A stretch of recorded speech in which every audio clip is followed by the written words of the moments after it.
பார்த்திங்கன்னா காராமணி காய் எங்கள் வீட்டில் வந்து பறிச்சிக்கிட்டு இருக்கோம். மிஷினில் போட்டு அடிக்கலாம், ஆனால் வந்து அந்தளவுக்கெல்லாம் இல்லை. நம்ம வந்து கோல்லே வந்து தட்டி எடுத்துக்கலாம். காராமணி போட்டு இது ஒரு ஈஸியான மெத்தட் தான்.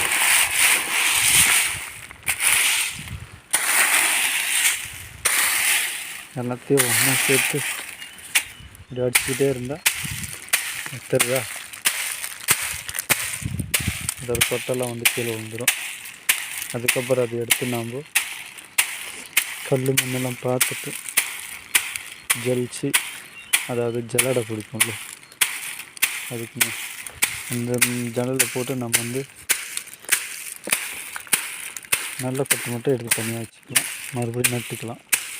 வேச்சி வந்து சாப்பிட்லாம், சுண்டல் பண்ணி சாப்பிட்லாம், குழம்பு வைக்கலாம். அதுக்கப்புறம் பயிருண்டை பணியாரம் சொல்லுவாங்க இல்லையா, ஸோ அந்த மாதிரி பண்ணலாம். நிறைய வந்து இதில் வந்து செய்யலாம். உங்கள் வீட்டில் நீங்கள் வந்து காராமணி கொட்டை வந்து என்னன்னு சொல்லுவீங்க? யாரெல்லாம் வந்து காராமணி கொட்டை ரசம் வச்சு சாப்பிட்டுருக்குன்னு சொல்லுங்கள். வச்ச ரசம் வந்து நல்லாயிருக்கும். எனக்கு ரொம்ப பிடிக்கும் ரசம், ஆனால் அவ்வளோ டேஸ்ட்டாக இருக்காது. பச்சை இருக்கும்போது இது காய் வேக வச்சு சாப்பிடுவோம். நீ எவ்வளோ ஒன்றுன்னா ஊற்றி சாப்பிடு, நல்லாயிருக்கும். வேக வச்சு சுண்டலாக சாப்பிட்லாம்.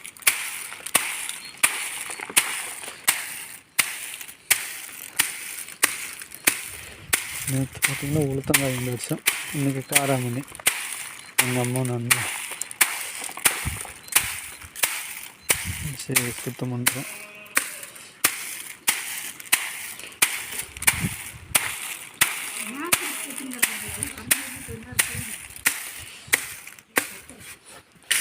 ஆடெல்லாம் கட்டி எங்கள் அம்மா பேசிட்டு இருக்காங்க.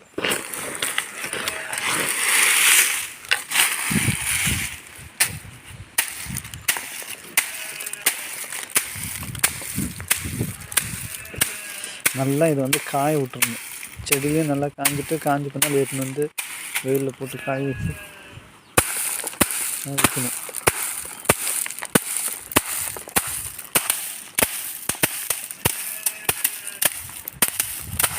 பார்த்தீங்களா, எங்கள் அம்மா வச்சுன்னு